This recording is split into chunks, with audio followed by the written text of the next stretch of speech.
Hey everyone, Ryan here at eTrailer. Today on our 2024 GMC Canyon, we're going to be showing you how to install the Demco Air Force One reinstall kit. But before we do that, let's take a minute. We'll check out this kit and talk about, what it's going to come with and what you can accomplish with it, and make sure it's even going to work for you.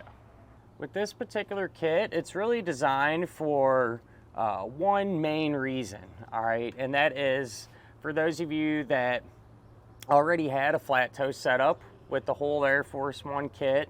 You have your motorhome side and your vehicle side, and you ended up selling or trading that vehicle. But let's say a lot of the major components from the Air Force One kit are easy to get to and remove. So you decided to do that and pretty much held on to all the major parts, your main operating unit, and your cylinder, actuator cylinder in particular. That's where a kit like this would come into play. It's gonna, kind of give you those ins and outs that you need to make almost a complete kit again and install it on your new vehicle. For those of you that are wanting to do something like this, there's really three main things that you're gonna need from your old kit that you'll have to have more or less for this reinstall kit to work, right? Your main operating unit, your actuator cylinder that clamps to your brake pedal arm, as well as the air fitting for the vehicle side, all right? And of course, the air hose. Because this reinstall kit is going to come with all those other little parts and pieces to kind of make that a complete package again. So with the install kit, you'll get a new breakaway switch, you'll get a new indicator light, you'll get a lot of the ins and outs, airline tubing, a new fuse holder, some electrical connectors, zip ties, wiring, things of that nature to be able to take your existing parts and with the reinstall kit, have all these and set them up on your new vehicle. Now with that said, it is always good practice, if you haven't removed your old kit yet, just to try to take as much as you can from that old kit. It's never going to hurt to have parts that you don't necessarily need for your new vehicle, but good to have on hand, in case you run across something where, that could be useful for you. Other than that, not really a whole lot to this kit, so again, if you're someone who has those major components, looking to kind of fill that gap, this will be ideal for you. For those of you that are in a little bit different situation, trying to maybe figure out what you're going to do or what other stuff that you need, the Air Force One, they do make what's called the second vehicle kit. That'll come with all this stuff, but it'll come with your main operating unit, the actuator cylinder, and all those other major components. So if you come to realize maybe it's going to be too big of a pain to take your old stuff off, or you're just missing one of the main parts, anything along those lines, that second vehicle kit would be the answer for you. Coming with everything to get your new vehicle all set up. Now, as far as the installation goes, it's almost hard to do one part at a time because you're building it into the whole system, but I'll do my best to show you, kind of the main focus points on getting it all set up. Because there's just not a whole lot there, and if you're right in the middle of an operating system and maybe even installed the old one or something like that, you shouldn't have any issues with this setup. But if there's something you don't want to bother with, you can always use our dealer locator, and that can hopefully get you going in the right direction as far as finding a shop in your neighborhood that can do it for you. But if you're doing it yourself, hang around, we'll go ahead and get going on it now. To begin our installation, everyone's setup might be a little bit different depending on where you have your old components mounted and everything, but the concept is going to remain the same across the board, more or less. Today on our Canyon, we have our operating unit mounted here at the front, and I did this same time that we're doing our base plate and everything because it's wide open. But being that the kit is going to come with a new breakaway switch, which is this part here, this will have to get mounted to the front as well. For the breakaway switch, it's a pretty simple concept. I just used a nut and a bolt and secured it to our bumper beam. I did have to lower it down some to clear our opening once our fascia is on. So I just stacked up some washers there, so that's what that is. More or less so, some base plates will have a bracket on them for you to mount something like this, but ultimately it just has to be secured to something solid. With that said, the breakaway switch is going to have 2 wires coming off of it that we can start to get hooked up. We'll start with the black wire coming out of the breakaway switch, and that's going to get hooked up to our main operating unit. So with ours, just have it kind of loosely routed all the way over to our operating unit. And we can strip the end back, and this is how we're going to make our connections, our electrical connections, whether it be a butt connector or ring terminal, whatever the case may be. You go ahead and twist that wire tight, and then out of your main operating unit, you're going to have 2 black wires. You just need to hook this up to one of them. Doesn't matter which one. And I opted to upgrade to these heat shrink style butt connectors since these are located outside. The ends will seal up, protect against corrosion a little bit better, but the ones that come with the kit will work fine. Just tape them up real good if you don't want to pick these up separately. You just put the bare end of the wire into the butt connector though. Crimp it down, make sure that connection's secure. And with these heat shrinks, you come back with a heat source and you can seal up the ends.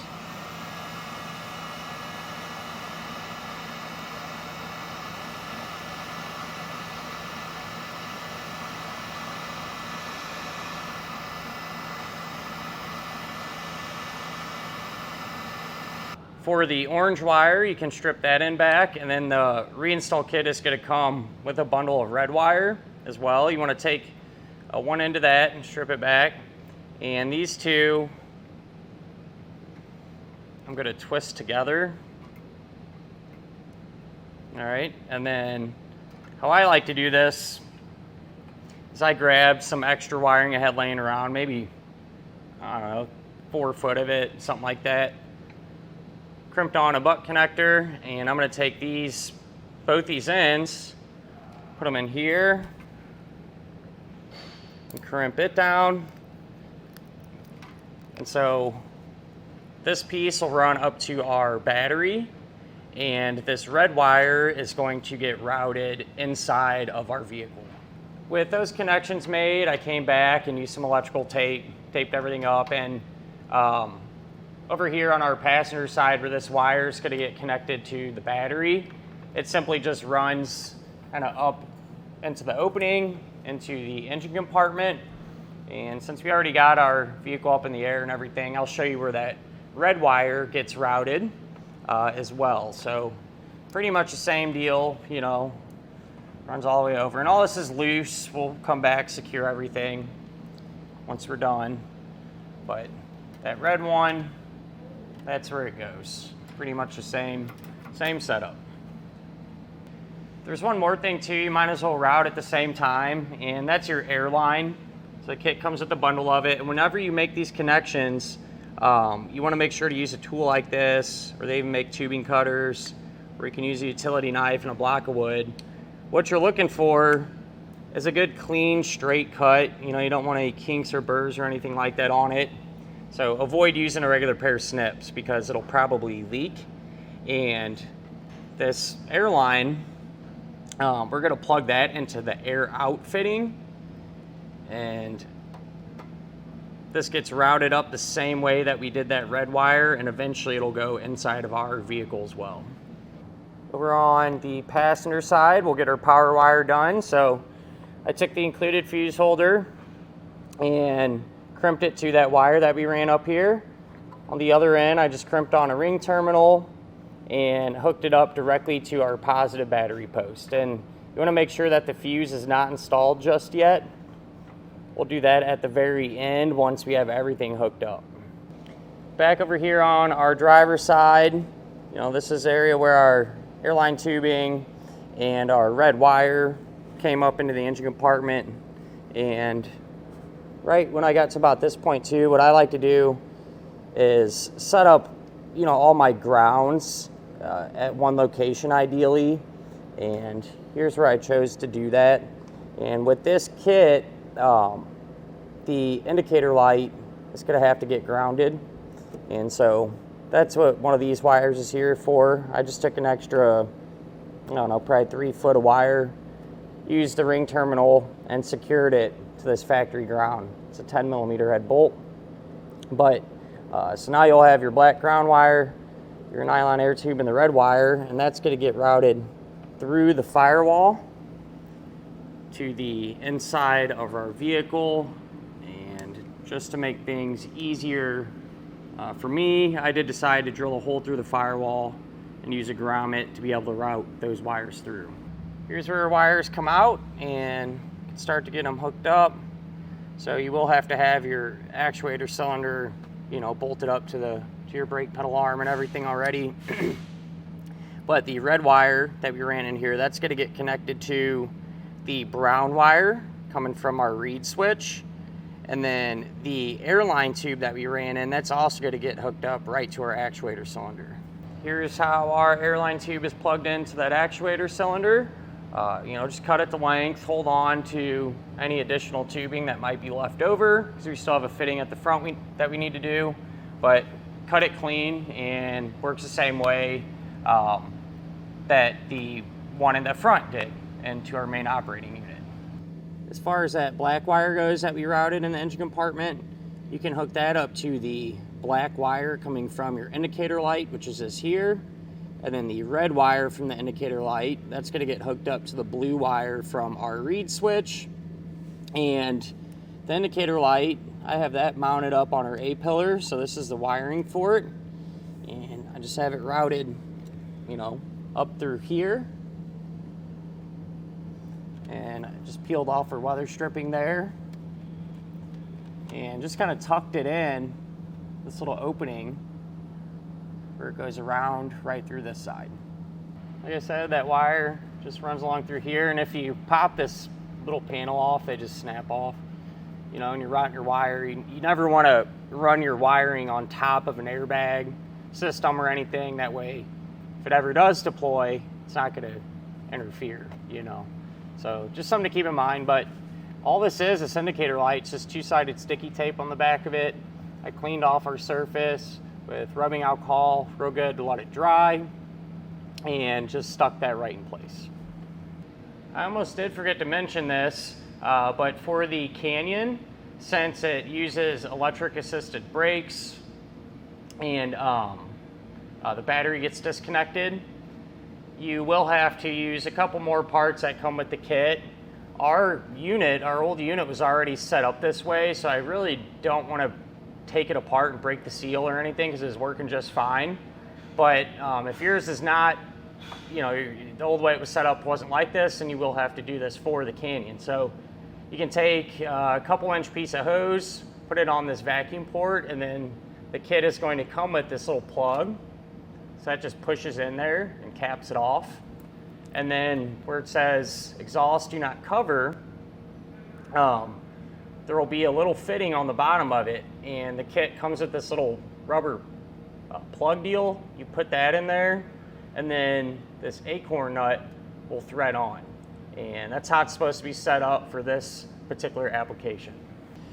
You can take the rest of your air line that you had left over, and that'll get plugged in to air in, and this will get connected to the vehicle side air fitting.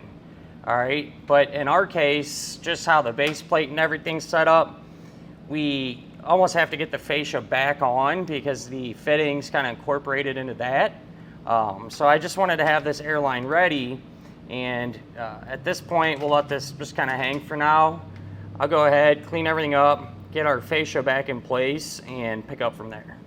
I got our fascia all put back in place and everything, and that airline that we just kind of let hang, that I have connected to the fitting that goes on the front of your vehicle. Now that we got everything hooked up and put back together, I went ahead and installed the fuse into the holder, kind of zip tied up our wiring, cleaned it all up, and all that's left to do is hook up to your coach and make sure everything is working properly. But with that said, that'll finish up our look at and our installation of the Demco Air Force One reinstall kit on our 2024 GMC Canyon.